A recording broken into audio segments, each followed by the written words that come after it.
Okay, this is build video number 2.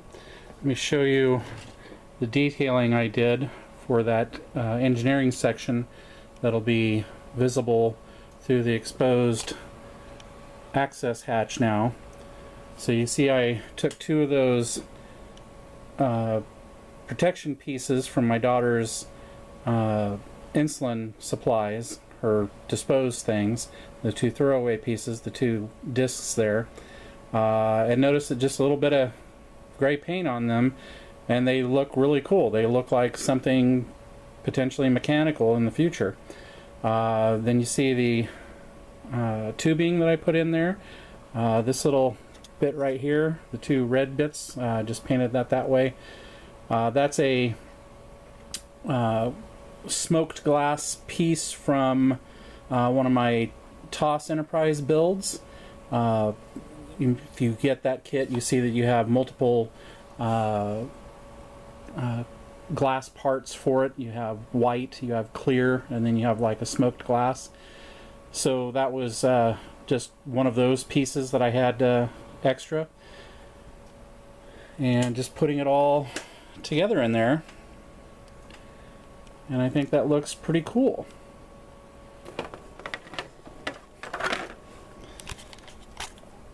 You won't see nearly all of that, but you will see enough of it that it will be curious.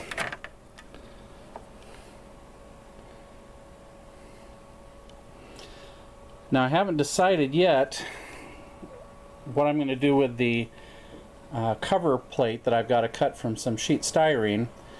I don't know if I'm going to have that be like a recessed bit, like it lowers down and comes across in either direction, or if I'm going to have it opened up above. Obviously if I have it opened up above, it'll be even harder to see inside there.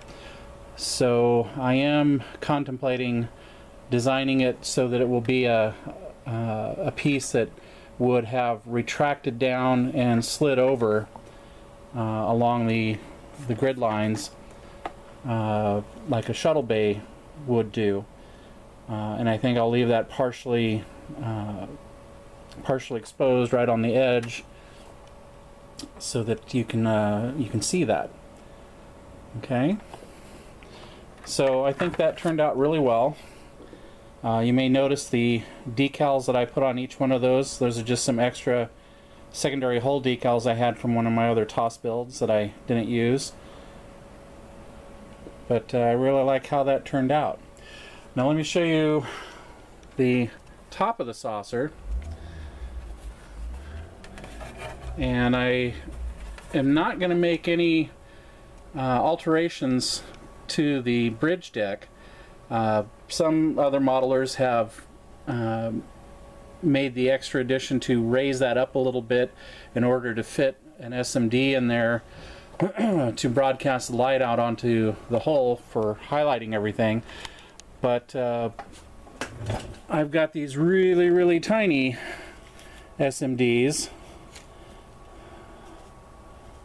that put out a ton of light, and I'll plug everything in a second and show you. But these guys are so small and so bright that I'm not going to need to do anything to change anything. Let me pull this off. Let me just show you what I've done.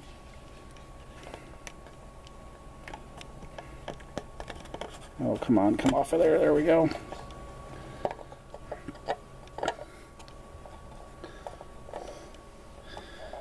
So you see how I've just mounted them right inside there. And then let me show you how bright these can be. So I'm going to have to put the camera down for a second.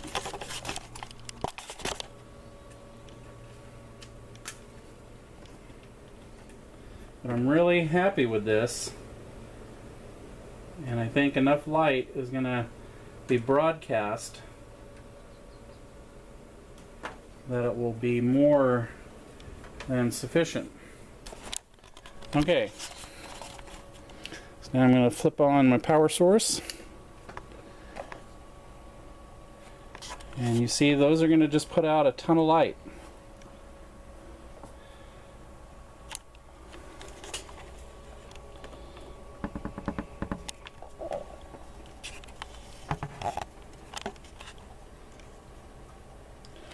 So I got those from HDA Modelworx. A lot of great stuff there.